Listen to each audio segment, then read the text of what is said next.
Hello बच्चों, हमारा next topic है आयनाइजेशन एंथैल्पी या फिर आयनाइजेशन एनर्जी। इसके नाम से ही पता लगता है कि बच्चों कि जो आयनाइज मतलब आयंस में कन्वर्ट करे। आयंस कौन से होते हैं? पॉजिटिव आयन और नेगेटिव आयन। तो आयंस में कन्वर्ट करने के लिए जो एंथैल्पी या एनर्जी जो हमें चाहिए उसको आयनाइजेशन एनर्जी बोलते हैं। जो एनर्जी जिसकी ज़रूरत किसी भी को आयंस में कन्वर्ट करने की जरूरत पड़े वो आयनाइजेशन एंथैल्पी है। तो फिर क्या है? It is defined as the energy required या enthalpy charge when an electron is removed from valence shell of 1 mole of isolated gaseous atom of an element. तो मतलब एक इलेक्ट्रॉन निकालने के लिए जो एनर्जी चाहिए वो क्या है? इसकी आयनाइजेशन एनर्जी। तो enthalpy is equal to heat energy. इसका जो हीट उसमें जो उसको हीट के रूप में देते हैं हम। और एच आई है ये आयनाइजेशन के लिए है, एच ये पॉजिटिव दिखाई है, और एच ई जी है ये है नेगेटिव वैल्यू। पॉजिटिव का वो मतलब है कि हमें खुद से हीट या एनर्जी हमें देनी पड़ती है, और नेगेटिव का मतलब है कि वो रिएक्शन होने पर हीट या एनर्जी वहाँ से निकलती है जो हमें मिलती है। ठीक है, तो पॉजिटिव नेगेटिव का समझ में आ गया। पॉजिटिव मतलब हमने दी और नेगेटिव मतलब हमें मिली। ओके, अब एग्जांपल लिया हमने एक कोई भी मेटल है, उसमें हमने x किलो जूल एनर्जी दी, तो उसमें से एक इलेक्ट्रॉन निकल गया, वो m पॉजिटिव बच गया। ठीक है, तो इसकी आयनाइजेशन एनर्जी क्या हुई? डेल्टा आई H1, यानी पहली आयनाइजेशन एनर्जी, पहला इलेक्ट्रॉन निकलने वाले आयनाइजेशन एनर्जी को H1 से दिखाते हैं। HI का मतलब जो आयनाइज हुई है उसमें इलेक्ट्रॉन निकला है उसके लिए I। अगर इलेक्ट्रॉन हमने दिया है तो यहाँ पर I की जगह पर Eg आएगा। ठीक है, तो ये किसकी वैल्यू कितने बराबर होगी? x किलो जूल पर मोल, वो एक मोल के ऊपर कितनी दी है। ठीक है, अब इसमें से पहले ही निकला हुआ था हम जी पॉजिटिव, यहाँ पर फिर ले लिया उसको, y किलो जूल एनर्जी हमने दी, तो उसमें से एक और इलेक्ट्रॉन निकल गया, तो ये क्या बन गया? Mg2 पॉजिटिव, और उसमें से एक और इलेक्ट्रॉन निकल गया। तो अब HI ionisation energy H2 plus second ionisation energy है, इसकी वैल्यू होगी y किलो जूल पर मोल। ठीक है, अब हम चाहते हैं कि इसमें से एक और इलेक्ट्रॉन निकाल लें हम, तो इसमें M2 पॉजिटिव था, इसमें Z एनर्जी हमने दी, और Mi H3 ये होगी Z किलो जूल, और इसमें M3 पॉजिटिव गैस यहाँ पर मिली और इलेक्ट्रॉन बाहर निकल गया। ठीक है, यहाँ पर हमें 3 एनर्जी मिली है, H1, H2 और H3। ठीक है, ये सक्सेसिव आयनाइजेशन एनर्जी है, मतलब पहली बार इलेक्ट्रॉन निकाला H1, दूसरी बार निकाला H2, तीसरी बार निकाला H3, और इनकी वैल्यू भी सक्सेसिव होंगी। जो पहली बार सबसे कम एनर्जी देनी पड़ी, फिर उसके बाद और ज़्यादा देनी पड़ी, तीसरी बार बहुत ही ज़्यादा देनी पड़ी। ठीक है, तो कईयों में तो निकलती भी नहीं है, तीसरी बार इलेक्ट्रॉन निकालना बहुत मुश्किल हो जाता है।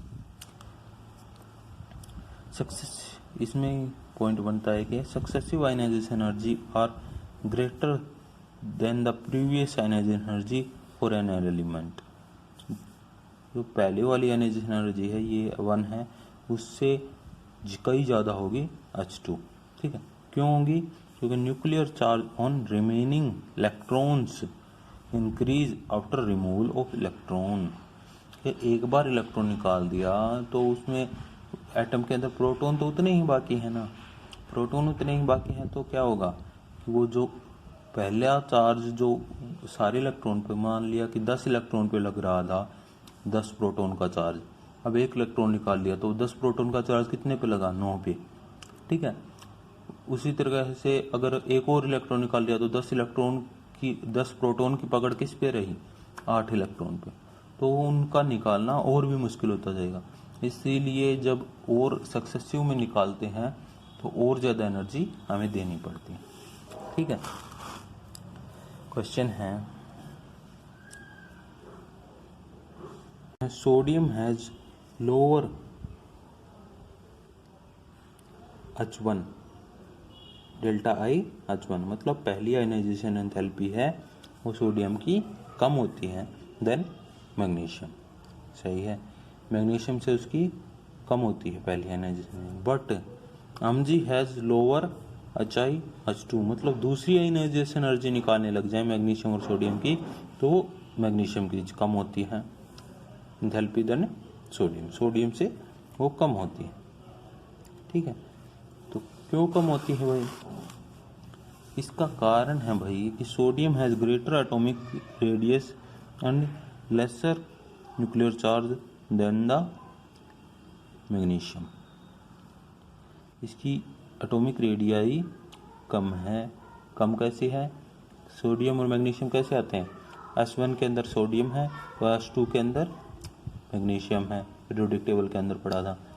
ठीक है, तो इसके अंदर क्या है? S1 और इसके अंदर S2, मतलब एक इलेक्ट्रॉन इसके अंदर है, सब सेल के अंदर इसके अंदर 2 इलेक्ट्रॉन है।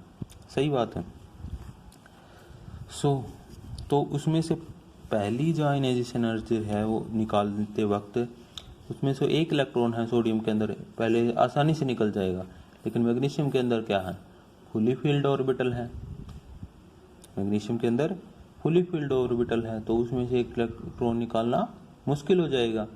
ठीक है, अब हमने निकाल लिया भाई, एक एक इलेक्ट्रॉन हमने कैसे तैसे निकाल लिया। अब क्या हुआ कि सोडियम है उसमें से एक निकल चुका है, अब उसके पास निकालने के लिए एस सब सेल में कुछ नहीं बचा है। अब कुछ नहीं बचा है उसके पास में, वापस पी में जाना पड़ेगा। वो पी वाला है, उसका फुली फील्ड है, उसमें से निकालना बहुत ही मुश्किल है। ठीक है, लेकिन मैग्नीशियम के पास क्या है? मैग्नीशियम के पास NH2 था, एक निकल चुका है, अब क्या बचा है? NH1। अब वो 1 को निकालना बहुत ही आसान है, वो तो उसको हम आसानी से निकाल लेंगे। ठीक है, लेकिन सोडियम में से निकालना बहुत मुश्किल हो जाएगा। तो यही लिखा है इसमें, जो डेल्टा आई आयनाइजेशन एनर्जी है पहली, enthalpy of N is lower than that of magnesium, but after removal of electron sodium acquire stable configuration of noble gas. Noble gas की स्टेबल कॉन्फ़िगरेशन नियोन वाली हो जाती है उसकी। But magnesium has still 1 electron in its valence shell. तो लेकिन magnesium के पास अभी भी एक वैलेंस सेल में इलेक्ट्रॉन बाकी है, लेकिन सोडियम के पास वैलेंस सेल में फ्री इलेक्ट्रॉन नहीं है।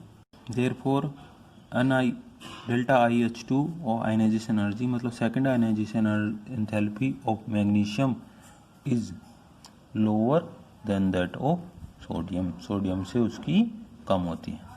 जैसे इसमें दिखा रखा है इलेक्ट्रॉन कॉन्फ़िगरेशन में, जब पहली बार इसमें इलेक्ट्रॉन निकालते हैं, इसके एक बाहर है 281, जो एक बाहर है उसको निकाल लिया, अन्य पॉजिटिव बन गया, 28 बन गया, नोबल गैस कॉन्फ़िगरेशन आ गई इसकी। लेकिन मैग्नीशियम के पास क्या है? 282 है, एक इलेक्ट्रॉन निकाल लिया तो बच गया एक बार। अब इसमें से एक और निकाल सकते हैं, लेकिन यहाँ पर पूरी तरीके से स्टेबल है, इसमें से निकालना बहुत ही मुश्किल है। तो इसकी इसीलिए अन्य इसकी सेकंड आयनाइजेशन एनर्जी सोडियम की बहुत ज़्यादा होती है second ionisation energy of magnesium से। ठीक है, अब आता है factor affecting ionisation energy. Ionisation energy पर कौन कौन से फैक्टर इफेक्ट करते हैं? तो पहला आता है size of atom. Size of atom कैसे इफेक्ट करता है? Ionisation energy is inversely proportional to size. Size के इनवर्सली प्रोपोर्शनल है। इसका मतलब smaller the size atom greater the ionisation energy. जितना छोटा एटम होगा उतनी ही आयनाइजेशन एनर्जी उसकी ज़्यादा होगी। छोटा जितना होगा इलेक्ट्रॉन उसके न्यूक्लियस के उतने ही पास होंगे। न्यूक्लियस के पास होंगे तो उनके आपस में उनका अट्रैक्शन ज़्यादा होगा, तो उसमें से उस इलेक्ट्रॉन को निकालना उतना ही मुश्किल हो जाएगा। और बड़ा होगा तो फिर क्या होगा? उसका उल्टा, बड़ा है तो न्यूक्लियस से दूर है, अट्रैक्शन कम है, तो इलेक्ट्रॉन कम आसानी से निकाल लेंगे। फिर है nuclear charge. For comparable size greater the nuclear charge greater is the ionisation enthalpy. मतलब अगर दो एक जैसे साइज के एटम्स हैं और एक के अंदर न्यूक्लियर चार्ज ज़्यादा है, एक के अंदर कम है, मतलब एक के का एटॉमिक नंबर ज़्यादा है, एक का एटॉमिक नंबर कम है, तो जिसका एटॉमिक नंबर ज़्यादा है उसकी आयनाइजेशन एनर्जी ज़्यादा होगी। क्यों? उस पर न्यूक्लियर चार्ज ज़्यादा है तो इलेक्ट्रॉन को अच्छे से पकड़े रखेगा, ठीक है। और जिसके न्यूक्लियर चार्ज कम है उसमें लूजली रहेंगे, इसलिए उसकी आयनाइजेशन एनर्जी ज़्यादा हो जाएगी। फिर है shielding and screening effect. Shielding screening effect हम पहले यूनिट में पढ़ चुके हैं।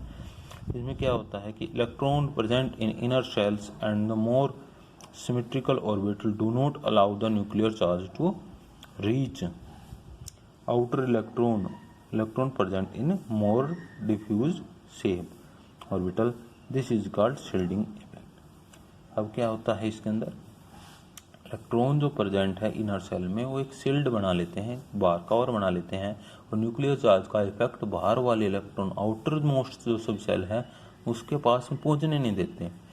उसके पास उसका इफेक्ट कम पहुंचेगा तो क्या होगा, उस पर अट्रैक्शन कम होगा। अट्रैक्शन कम होगा क्या होगा, उसको हम आसानी से निकाल लेंगे और आयनाइजेशन एंथैल्पी की वैल्यू कम हो जाएगी, ठीक है। हमें पता लगता है greater the shielding of nuclear charge lesser is the effective nuclear charge and on valence electron, hence the lesser the ionization enthalpy। जितना ज़्यादा शील्डिंग इफेक्ट होगा उतनी ही आयनाइजेशन एनर्जी कम होगी, क्योंकि उसका न्यूक्लियर चार्ज उन आउटर मोस्ट सब सेल में जो इलेक्ट्रॉन है उनके ऊपर इफेक्ट नहीं डाल पाएगा। अभी ये आता है कि इसमें sp-d ऑर्बिटल के अंदर आयनाइजेशन एनर्जी s की सबसे ज़्यादा होती है, बाद में p की, फिर d की और लास्ट में f की।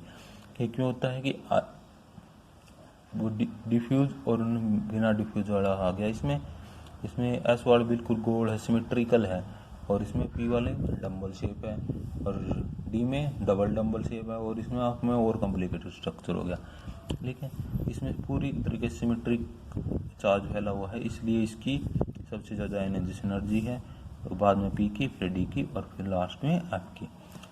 और जेड इफेक्टिव, जो मतलब इफेक्टिव मतलब जेड है ये न्यूक्लियर चार्ज, इफेक्टिव मतलब जो उस पे इलेक्ट्रॉन पे पड़ रहा है। तो जेड इफेक्टिव क्या है, तो जेड चार्ज माइनस में सिग्मा। सिग्मा क्या है, शील्डिंग कांस्टेंट, जो चार्ज को कम कर देता है। ये हम पहले पढ़ चुके हैं शील्डिंग इफेक्ट में। फिर इलेक्ट्रॉनिक कॉन्फिग्रेशन। इलेक्ट्रॉनिक कॉन्फिग्रेशन कैसे इफेक्ट डालते हैं भाई, हाफ और फुली फिल्ड सब सेल्स होती हैं, extra stability.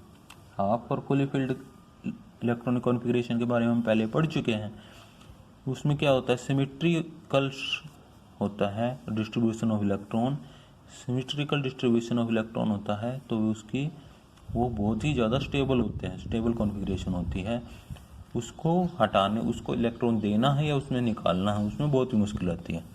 Therefore it is more difficult to remove electron from the atom of their elements, hence the element having half filled and fully filled subcells in their valence shell have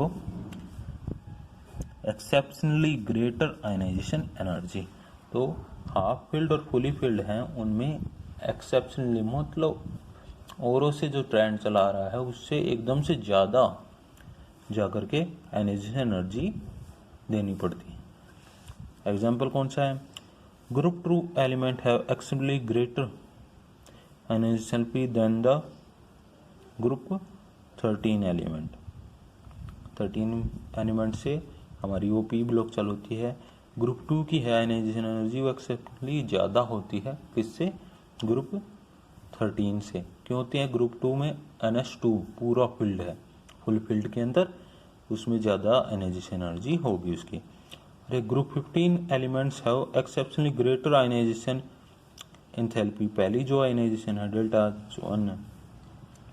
IH1 है enthalpy, then the group 16 15 element, group 15 के element होते हैं वो सारे क्या हैं, half field होते हैं, P3 कॉन्फ़िगरेशन होती है, इसलिए उनमें से इलेक्ट्रॉन निकालना बहुत ही मुश्किल हो जाता है। क्यों होता है, ये दिखा रखा है, लिख भी रखा है कि 15 हैव स्टेबल P3 कॉन्फ़िगरेशन, यानी उसका हाफ फील्ड है और स्टेबल कॉन्फ़िगरेशन है, उसमें से इलेक्ट्रॉन निकालना मुश्किल है, इसलिए उसकी आयनाइजेशन एनर्जी, पहली आयनाइजेशन एनर्जी है वो बहुत ज़्यादा होगी in comparison to group 16।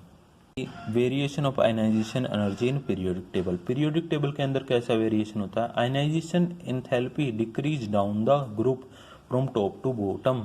Top to bottom जाते हैं पीरियोडिक टेबल के अंदर, टॉप टू बॉटम जाते हैं तो वो क्या होती है, उसकी आयनाइजेशन एनर्जी डिक्रीज हो जाती है। क्यों हो जाती है? क्यों? Atomic radius increase down the group, radius increase हो रही है तो अपने आप आयनाइजेशन एनर्जी डिक्रीज हो जाएगी, क्योंकि उसका साइज बढ़ा जा रहा है तो इफेक्टिव न्यूक्लियर चार्ज कम हो रहा है उनके ऊपर, वो कम हो रहा है तो फिर उसमें आसानी से इलेक्ट्रॉन निकाल सकते हैं। The shielding of nuclear charge increase down the group, नीचे जाते हैं तो सेल्स भी तो बढ़ती जा रही हैं, इसलिए शील्डिंग भी बढ़ती जा रही है। शील्डिंग बढ़ेगी तो फिर अपने आप आयनाइजेशन एंथैल्पी है वो, आयनाइजेशन एनर्जी है वो डिक्रीज हो जाएगी। पीरियड के अंदर है ionisation enthalpy increase across the period left to right. Left to right जाते हैं तब आयनाइजेशन एंथैल्पी है वो इंक्रीज हो जाती है। इंक्रीज क्यों हो जाती है भाई? इंक्रीज इसलिए होते हैं कि atomic radius decrease across the period. हमने साइज रेडियस में पढ़ा था ना, लेफ्ट टू राइट जाएंगे रेडियस डिक्रीज होगी। रेडियस डिक्रीज होगी तो मतलब एटम का स्ट्रक्चर है वो कॉम्पैक्ट हो जाएगा, वो इलेक्ट्रॉन उसके न्यूक्लियस के पास आ जाएंगे तो न्यूक्लियर चार्ज बढ़ जाएगा। बढ़ जाएगा तो फिर उसमें से इलेक्ट्रॉन निकालना मुश्किल हो जाएगा, इसलिए आयनाइजेशन एनर्जी है वो बढ़ जाएगी। Nuclear charge increase with the increase in an atomic number.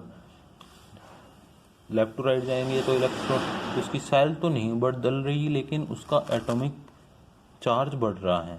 क्यों? उसमें एटॉमिक नंबर उसका बढ़ रहा है, इसलिए क्या होगा, उसकी इंक्रीज होगी आयनाइजेशन एंथैल्पी। ठीक है, क्योंकि चार्ज बढ़ गया तो उसको मजबूती से जकड़े रखेगा उनको इलेक्ट्रॉन्स को। अब आता है एक पीरियड का दिखा रखा है ग्राफ सा बना करके, इसमें लिथियम है, फिर बोरोन है, लिथियम के बाद में फिर बेरिलियम आता है, फिर नीचे बोरोन आ गया। तो देखिए इसकी आयनाइजेशन एनर्जी बोरोन की पहले आ गई, तो लिथियम के बाद बोरोन आया। ये क्यों आया?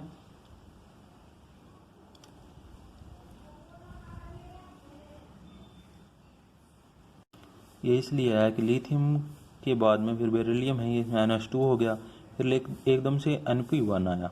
Np1 आया तो मतलब एक ही इलेक्ट्रॉन है बाहर, उसको निकालना बहुत ही आसान हो गया।